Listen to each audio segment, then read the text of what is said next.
This is Enterprise Morning, reaching you from Enterprise Television. I am Henry Igwebike. We'll be starting off with our newspapers, and right after that will be our main conversation also for today. Please do well to be part of what we do here. You can always find us, if you may, when you check us up on Enterprise TV, news.com. You may equally like, comment, and follow us on all our social media platforms at Enterprise TV7. I'm very so honored to have with me two attorneys today. We have joining us via Zoom, Barrister Tunji Abdul Hamid, and equally right here with us in the studios, Barrister Evans Ofele. Thank you so very much, great people, for being here. My pleasure. pleasure. To appreciate you. My pleasure. Barrister Tunji, thank you as always. Thank you for having me. All right, My beautiful. privilege. Thank you. So let's start off today with the first daily on our desk. We'll be starting with the Punch newspaper for today. And on the very top of the paper, we have a Rivers administrator under fire over local government electoral chiefs removal. Wow. It's a big one. But just before we get into that story, let's take a look at another one here. I am saddened by happenings in America. And that's coming from Shonyika. I'd love to start with you, Barrister Tunji Abdul Hamid. It's more like the Nobel laureate hiding his head in the sand. While we are, of course, trying to, grapple with the issues we have in Nigeria as a result of President Bola Ahmed Tinubu not doing what he should do, the professor is more concerned about what's happening in America. What do you think about his interest? Are you saying the professor is in America now? No, he is not. Of course, he is in Nigeria, but he's more concerned about what's happening. I remember the first time of Trump, he promised to destroy his green card. if Trump becomes the president. Yeah. I don't know whether he has complied with that.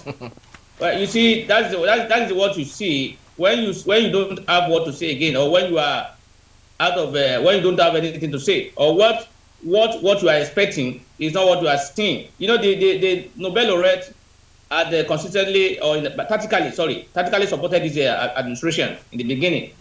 I don't know whether up to now he's still supporting them, but I know tactically he gave his support to Bola Ahmed Tinubu in the course of a campaign and before election, and even after election he gave his support by saying he will not even say anything until after 1 year or so. We are almost 2 years now. The Nobel laureate is not giving us. He's not criticizing. He's not saying anything about. Well, anyway, the Baba is old. Maybe Baba is leaving it for us to take over from where he has done. He has done his best in a way. He has said his own while he was in our prime. While he was in his prime, he has also fought so many battles, even with the military. So if Baba is not talking now, I can understand. Baba is getting old. Let Baba rest. Let's take over from Baba. Let's not allow Baba wait for Baba to lead us in this fight of asking questions from the government. Let the new generation, or the youth, or the young ones, or the middle ones, or whatever, take over the responsibility. Baba has done well, and Baba is usually a theater has been named after Baba.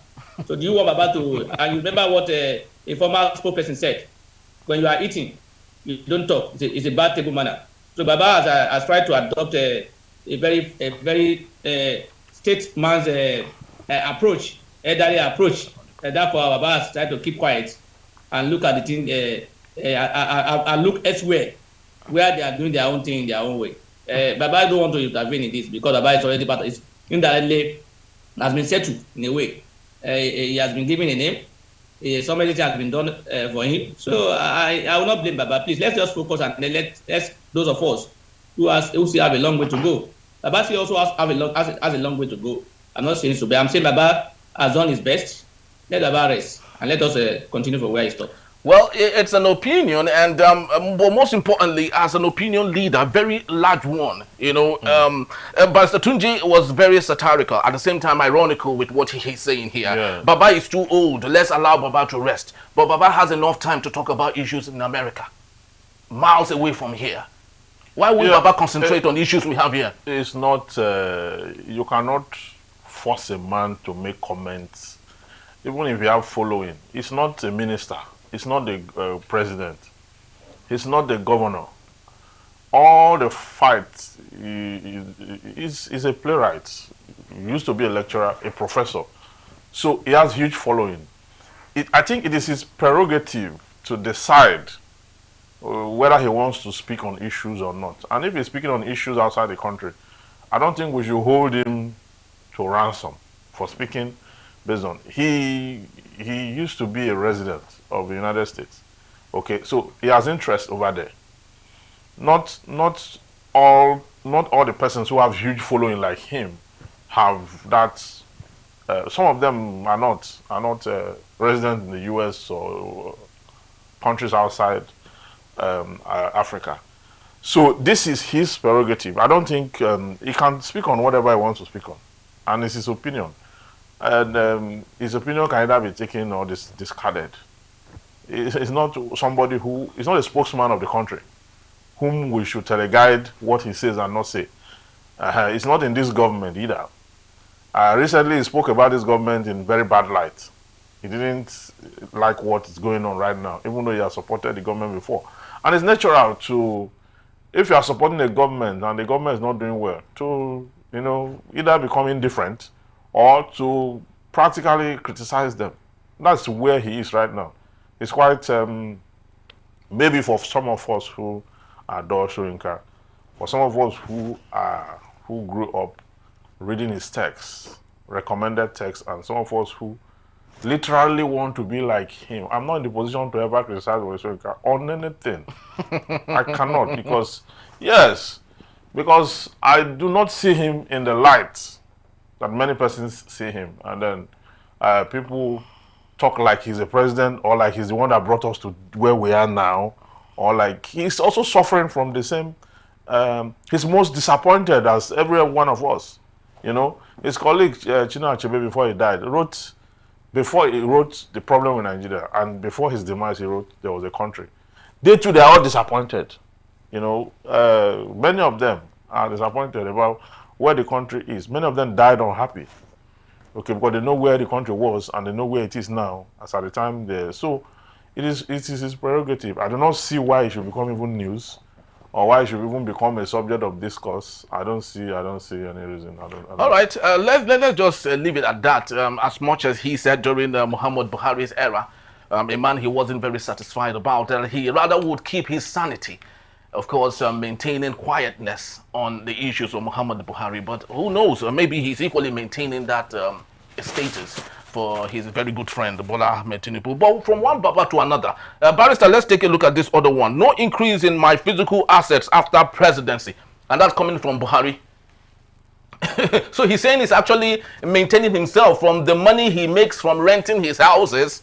He had before coming into power for 8 years. And Baba is not collecting the monthly allowances. No, he's not. Due to him. Baba,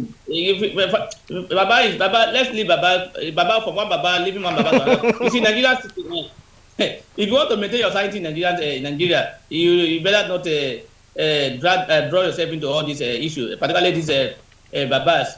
The Baba Buhari, okay, if you are even saying you are still maintaining or using whatever you have before now, what happened to those people around you who have become a sudden billionaire, sudden multi-billionaire, and you did not ask question from where they got money from? We know somebody that we are told he was a church seller before Baba became a president, and today we are told he is an owner of a private jet.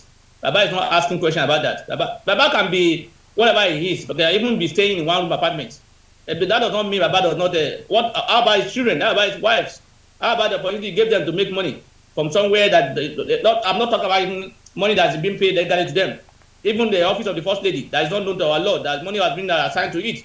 Baba can tell me whatever he wants to tell me. I don't see Baba as what he call himself. With due respect, Baba said to be. We have been told Baba is an honest man. Baba is the most integrity man. I fail to see that. With due respect, I fail to see that in Baba's action. The Baba may have it in mind, but in his action, I'm not seeing it. He may have the intention, he may have the mindset of being an honest man. He may have the mindset of being a man that is contempted or whatever. But his action and the way he presided over the country, that was not showing. So for me, I rather want to maintain my sanity, but not even dabbling into this. Otherwise, I will say things that may likely to become an issue for me. So very, very true. Barrister Vance Ofeli, do you think it's fair, especially from your area of forte, do you think it's right, just like Barrister did say, that we hold someone guilty for someone else's error? Lots of people, of course, fed fat from President Muhammadu Buhari. Yeah, but President Muhammadu Buhari is a pathological liar. A pathological liar. We know how much loan he took, few weeks to his exit from the presidency. We know how much it was after the son had a bike injury that we got to know the cost of the bike. Then that the cost of the bike could build a hospital. It was after his demise. We know how, people were used as conduits to take resources out of the place. There was a particular period, a 6 months period before he left, where he took loan over 6 times and did a forward sale agreement for crude. The problem we are going through today is not Tinubu that caused it, Buhari that caused it in the oil sector. Because he has sold everything that we have 10 years up front. So that is the man that have integrity. What exactly is he telling us? That he is still living the things he had before he became president, and the things he still, I don't. You should go and tell that to children in school, maybe primary school and all that. You shouldn't be saying that kind of a thing. We are trying to forget him, and he's coming to remind us of the pains and the anguish that he created during his tenure. He couldn't control security. He couldn't control anything. Anytime you ask him, say he's unaware. He's not aware. He's not aware. So it's one leader of this country that we're trying our best to forget. We don't want to hear from him. And then they come and tell us that he's a man of integrity, this and that. I don't see him as someone who's serious. He has never been consistent. And I don't think even after his tenureship he will be consistent. So he should save us this lying. He made a lot of money from the presidency, and a lot of persons too, came, and there was huge corruption under his watch. He couldn't see any, he couldn't dictate anything. He was just there. Even before he left, he said he was tired. Truly was tired. So I don't think he's a very huge liar. Wow. Well, I'd love to say here there's a caveat to all of this. Everything said here, it's not, of course, from us right here on Enterprise Television, just for us, get the things straight here. But let's take a look at the Guardian newspaper for today. We have from the bottom strip here, Abure, Usman, Apapa, tighten grip on Labour Party leadership as it worsens party woes. Barrister Tunji Abdul Hamid, we had actually thought that Apapa, is gone. We never thought that he was still around after the Abure issue. Right now, he is, of course, springing up again. So there are 3 factions with the Labour Party, 3 cheers for the Labour Party. Do you think Labour Party would ever survive from all of this? Apapa has always been around. He has always been, after his debacle with the Abure the last time, he later joined the Abure, and they were working together against the Namadi and the Oti group. Apapa is already he has come to stay in that Labour Party to do a particular job, and he's doing it. For me, are you speaking about being a spoiler? I think it's very important. Are you talking about him being a spoiler? That's your language. Anyway, he looks so anyway. He looks so. That's what it is. You are right. That's what it is. Baba is just there to play a game, and he's playing it. You see, if you are let him admit that Labour Party as it is today, there's crisis out. There's a vacuum. Is it an individual that will now appoint himself and say, I am now even if you are the next in line, the people must come together and say, in view of what has happened, Mr. Social person who is now this and that should now take over the job. Not that you will be the one to come up and say, come on TV and say, I hereby declare myself. But no, that's like a coup. For me, that can only happen in a coup or in a military junta or in an administrative. It can't only happen in River State today.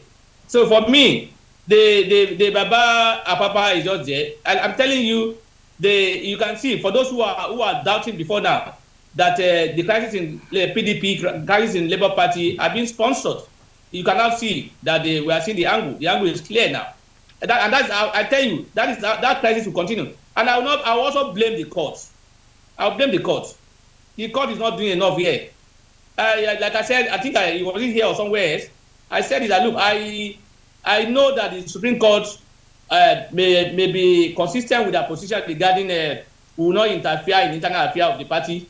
Yes, maybe their position, but for me that position is not too good, because when you say people should go to endeavor to settle their matter within themselves, if they are unable to settle, what do? They will come back to somewhere else for a neutral person to settle for them, and that the neutral person here is the court. So if you now say you will not hear it, that the court has no jurisdiction, the court will not entertain it, you are asking them to go and do whatever they can do. If you can destroy, if you can fight, if you can just make sure you settle, and they are not able to settle, what will happen? So I think Supreme Court going forward, when there is issue from the party internal affair crisis regarding leadership or whatever, they should look at it whether or not the court should be allowed to look into the merits of the case. After all, what they are saying is that there is no compliance with the constitution of our party, and therefore the court should interpret whether or not there is a compliance. So how can you not say because it's an internal affair will not interfere? How would they not settle it? Imagine me imagine a Wike fighting in a party, and you say they should go and settle with him. The party should go and settle it themselves. Except Mr. Wike is ready to settle it. It will not be settled. So what I'm saying is that as long as the court will not entertain those issues, we will continue to see the crisis because it will not end. We don't have politicians who have integrity. We don't have politicians who have the interest of the party at heart. The interest about themselves. So as long as it's not favoring them, they will prefer that let's destroy it and scatter it. So if the court is now saying go and settle it by yourself and will not intervene in it, then you are saying the crisis will continue. That's what I'm saying. And like I said, the Supreme Court should look at it again and think that look, if you don't intervene in this issue, we'll be causing more crisis in the party than what we are trying to do. I respect what they are trying to do. I understand it. They are trying to say, look, we will not be intervening in issues that doesn't concern us. Go and settle your issue. But we don't have people here who have that integrity, who can do that. So for me, the Labour Party crisis, the PDP crisis, they are almost in the same format. You remember in PDP too, we have the issue of the secretary is still there. Nobody has been pronounced as the secretary of the PDP today because the Supreme Court it's an internal affair of the party. They should go and resolve it, and nobody is willing to settle. So how do they resolve that? Then the crisis will continue. The same thing in Labour Party. What is clear in the judgment of the Supreme Court regarding Labour Party is that Abure has been sacked. What is clear is that Namadi Usman was not declared as the chairman of the party or interim chairman of the party. He was not declared. What is clear is that the court said, look, we will not dabble into it. You go and resolve yourself. And in that light, Labour Party yesterday, the stakeholder, was it yesterday or the day yesterday, the major stakeholder of the party came together to look for a way forward. But some people decided to stay back, and they are holding their own conferences. So for me, how do you now resolve that kind of issue when some other party are not ready to comply with it? So for me, the crisis is not about people, it's not about the party, it's about individual interests. And as long as that continues, and as long as our court will stay away from it, we'll continue to have the crisis. Yeah, very true. And I have a data here from Law Pavilion, and it's stated here that, and the question is, can a court intervene in the internal affairs of a political party? That's the report they have here. And let me just read a little excerpt from that. As stated earlier, the court has the jurisdiction to intervene in the internal operations of a political party where the parties fail to adhere to their constitution that they have. Now, going by what Barrister Tunji had said, that the court, of course, is now stating that they should go settle their matter.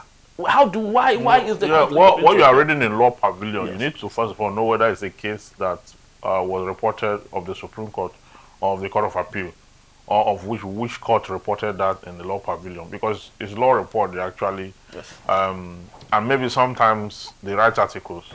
Okay, but you see, the general principle laid down by the Supreme Court is that the internal wranglings of a political party should be settled by the political party, giving them independence and then giving them the liberty to agree on whatever they want to do.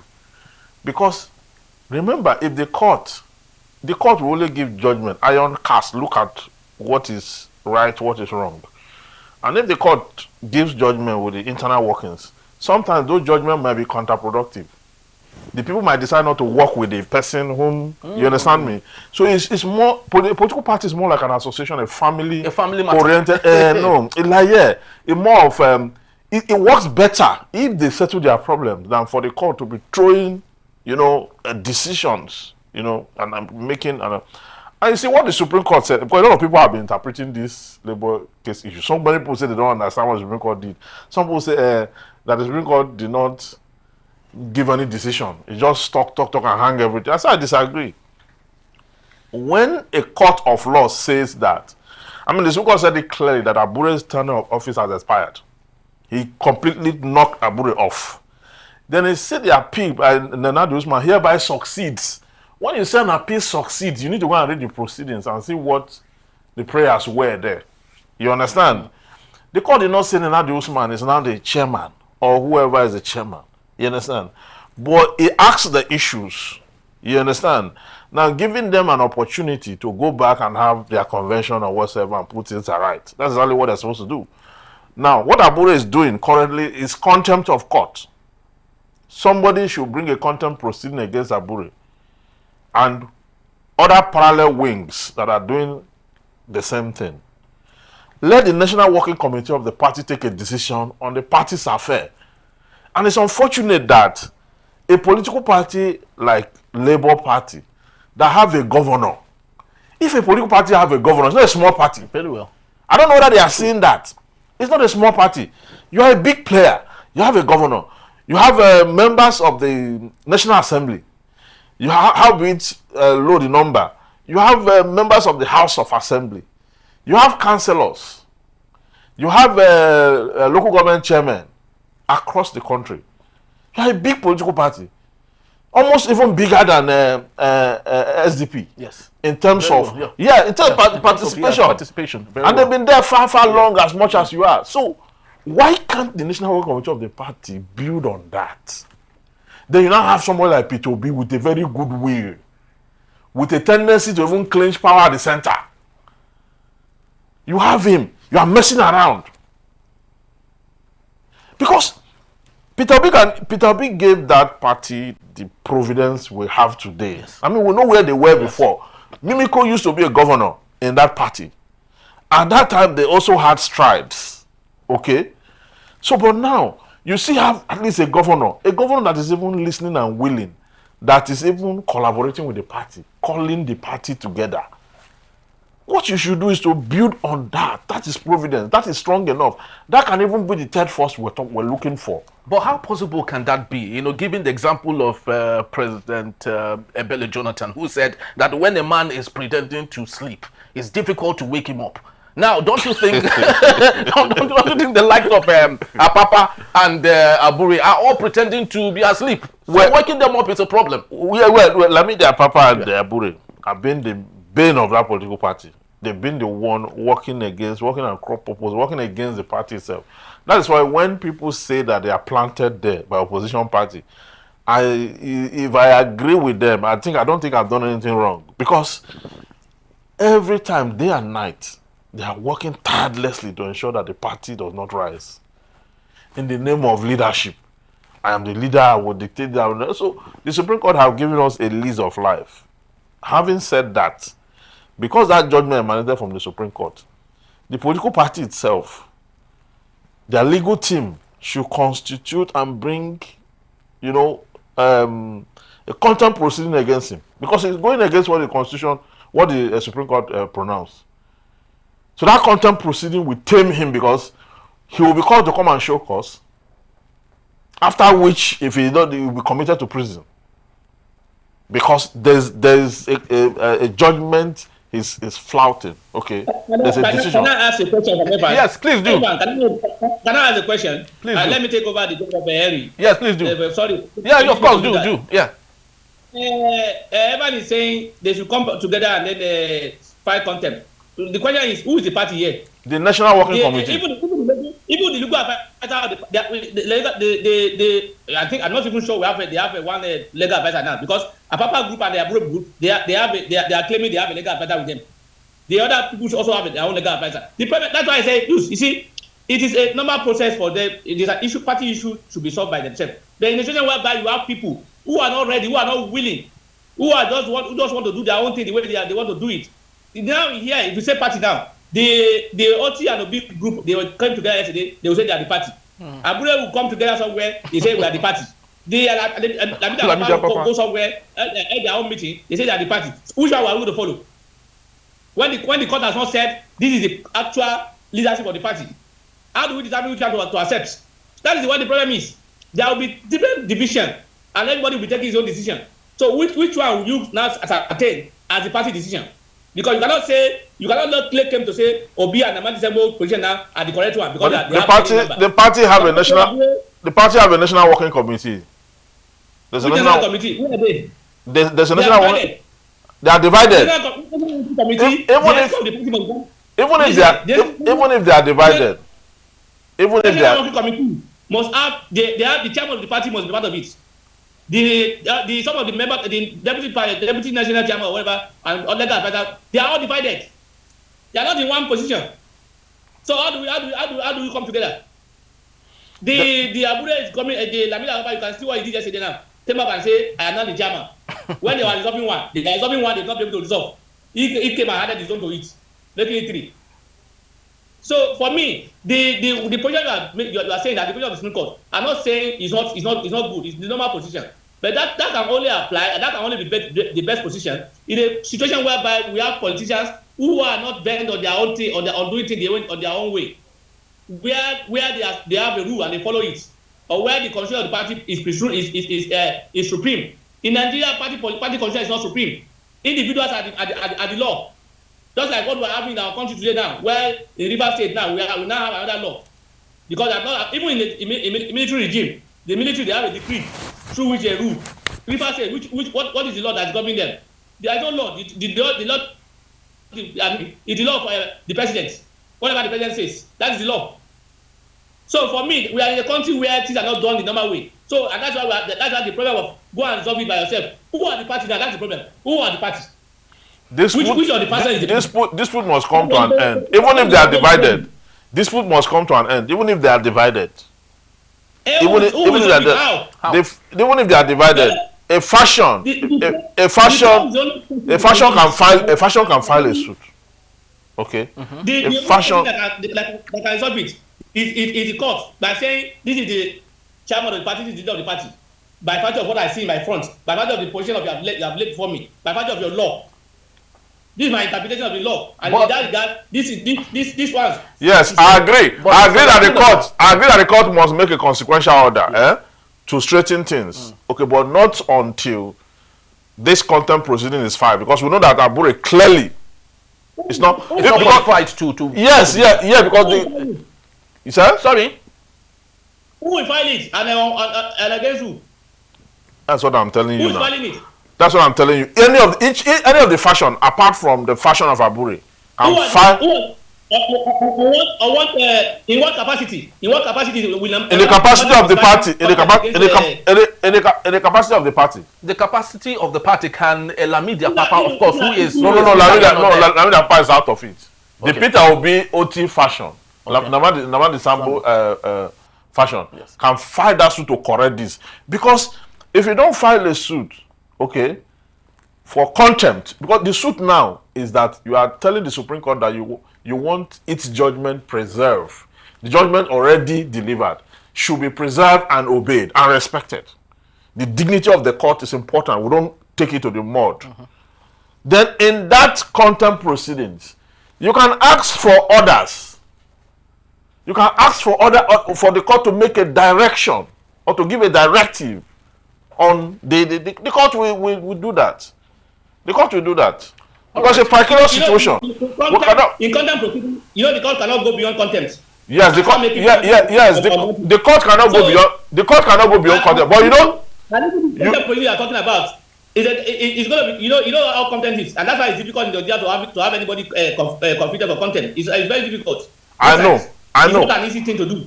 Yeah, I know. But if you look at Section 23 of the Supreme Court Act, Section 23 of the Supreme Court Act, the Supreme Court can actually, the Act gives the Supreme Court the powers, okay, to even hear witnesses. Ordinarily, the Supreme Court will not hear witnesses, but on rare occasions, on occasions. They can't go back to they can't go back to Supreme Court now to do contempt.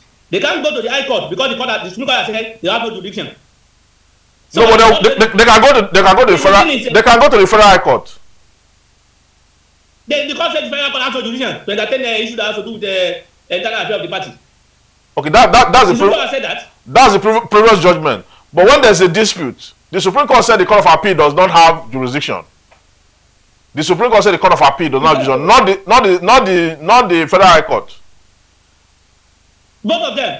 It said they don't have jurisdiction. That's what they said. If the Supreme Court have pronounced that they don't have jurisdiction, if a party is in contempt of the decision of a court, which court do you go to? You go to the court that delivered the judgment. You go to the lower court. Which of the lower court? Regarding the measure of the case, he only acted based on jurisdiction. Which of the lower court can they then go to? Because litigation must come to an end. Well, yes. Yeah. So yes, very, very true. You know, I am loving the brainstorming legal session. Yes. Right. Yes. Right. Right now. Well, this is a developing story, and we promise to, of course, right here on Enterprise Television, you know, bring you some of these things. I would love to believe maybe in the nearest future, we will equally bring both gentlemen to talk some more on this particular matter, because it's very so important that Nigerians get to understand this better so they would know their position. I truly do feel for those who are fans and followers of the Labour Party who are indecisive right now. They do not know where to go to. They do not know where to fall to. But of course, we'll get to see if we can make sense of some of these things. So both gentlemen will be here to take us, if possible, on our main conversation when we return. The federal government to return Naira for crude policy. Dangote refinery to slash petrol pump price. That in a bit is still Enterprise.